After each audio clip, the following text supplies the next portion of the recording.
and the tech coach for tutors. And I was just hopping on to invite you to come and join me and a few of my friends at the Tech Hub for Tutors, where we're going to sit down and we are going to be talking all about marketing. And marketing is a real battle when you are an individual private tutor. And so we're going to just have a quick meetup tomorrow, Sunday, November 2nd at 7 p.m. Central. And the way you can find the invitation is to go over to the Tech Hub for Tutors Facebook group, and you will find us over there. And you just join the group and then scroll down the page a little bit and you'll find the invitation.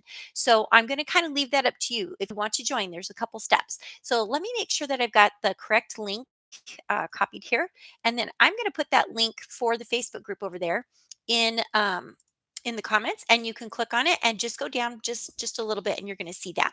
This is right now. This is a one-off. We're going to see if there's more interest in the future. I have a growing Facebook group where I encourage tutors to take the leap from going from house to house and then working online with their students. And I have a really, I have a very specific example of this that happened to me yesterday when I onboarded a student. We're going to get to the marketing here in a minute, but this is a little bit of the background. Okay. The first thing I'm going to talk to you about is this student that I got a hold of, and how that kind of took place. And then the second student I'm going to talk about that also I onboarded this week. Did I mention there was two this week? And in the midst of me having the flu, pretty incredible, right? I think so. So we're going to talk a little bit about this student, the first student, and then the second student, and how that marketing really came to my advantage. Okay, the first example is I'm going to be starting working with a first grader who has a mother who speaks Spanish. He speaks both English and Spanish, but he knows English better. And he's struggling more in his math than is in his reading, but he still needs maybe some support with his reading. She was actually referred to me by a colleague and a friend of mine who reached out and said, I know you really like to work more with the reading, but would you do some math? And I'm like, yeah, I can totally do math. What grade is this child in? Because at a certain point, I max out on my math abilities. I've got a couple students right now where I'm kind of on the tail end of their math success, but I make that very known to the parents. So it's not like this surprise. Oh, I thought you could just keep going with your math. At some point, I max out on that. Okay, so back to this student. So this conversation is about marketing, right? Well, I show up in unexpected places. Okay, so I need to go back just historically, just a little bit, just a little bit. 3 years ago, I was a school teacher and I retired, and I came here to this office, my little office space, and I set up my very first tutoring jobs. And I started with a third grader at the time. It was a summer. He was in second grade. He was going into third grade, and I was working with him in math. Then I gradually increased students, and it was just because I had a little sign on my car.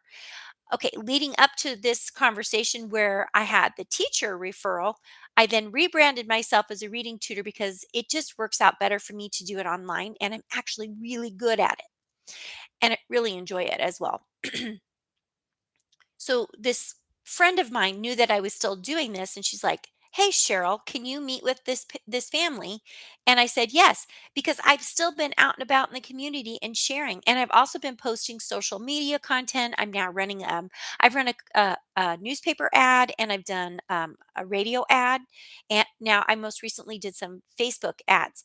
But my friend already knew that I was doing this. So then the mother did her research and she saw all this stuff about me, and she just immediately wanted to work with me. There was a little bit of a question about cost, but it wasn't like she was surprised by it. So she was like, okay, let's start with that. And I said, we can always add on more time. So I'm actually going to be working with a first grader in math. Okay, I have the skills. I'm a former classroom teacher, and I have the tools that I need now to make that happen. Whereas 3 years ago, I didn't have as many tools. So I feel really confident that I can help this child. Okay, the second example of being able to market your self and make sure that other people can find you as a private tutor, you're not working for another company, is to make sure that you have that Google profile up.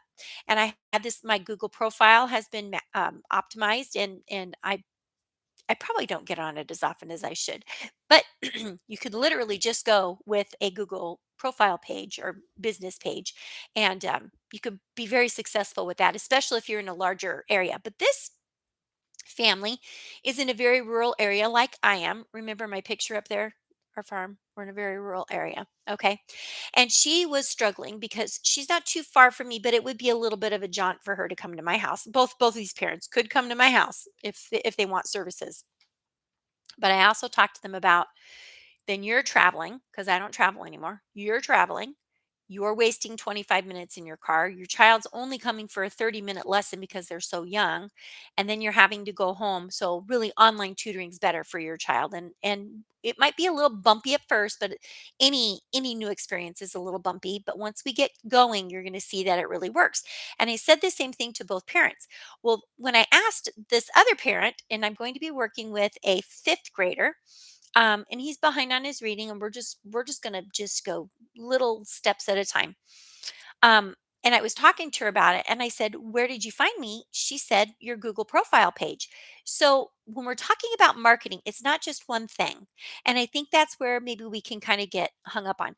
Yeah, it could be that you're an expert in one thing. It could be that you're an expert in your on your Facebook, and you're constantly posting to Facebook, and that's kind of where I hang my hat most of the time.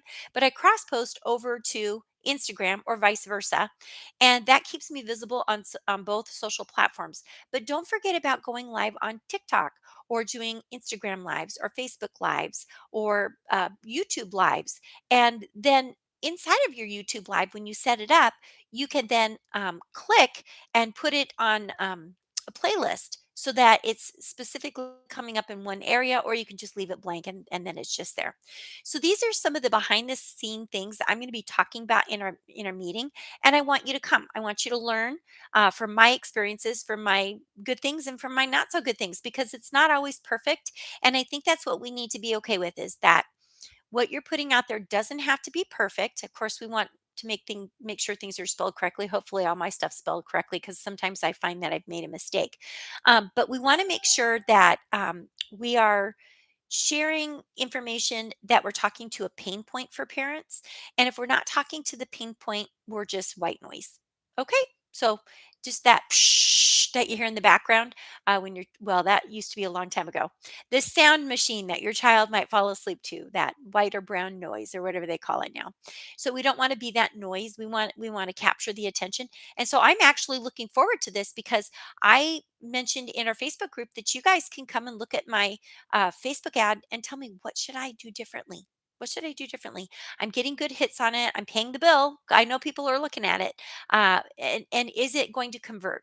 And I think for me, I was wanting more hits on my website, because I want people to know about me. And I didn't put like, here's my phone number or anything. Here's what I find about putting my phone number out there. Then I get weirdos that call me.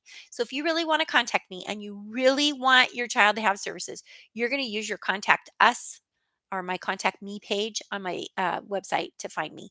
And that's fine with me. Now, in the case of a referral, of course, I'll give you my phone number, and you can contact me directly there.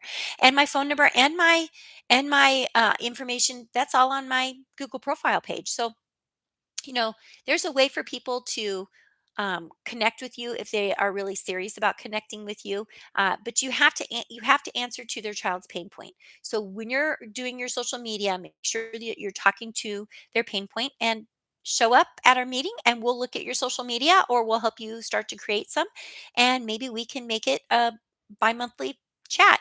If nobody shows up, it won't be bi-monthly, will it? So I'm always willing to try something new. So make sure that you go to the comments, click on the Facebook group, and find that post in the whatever you want to call it on the page.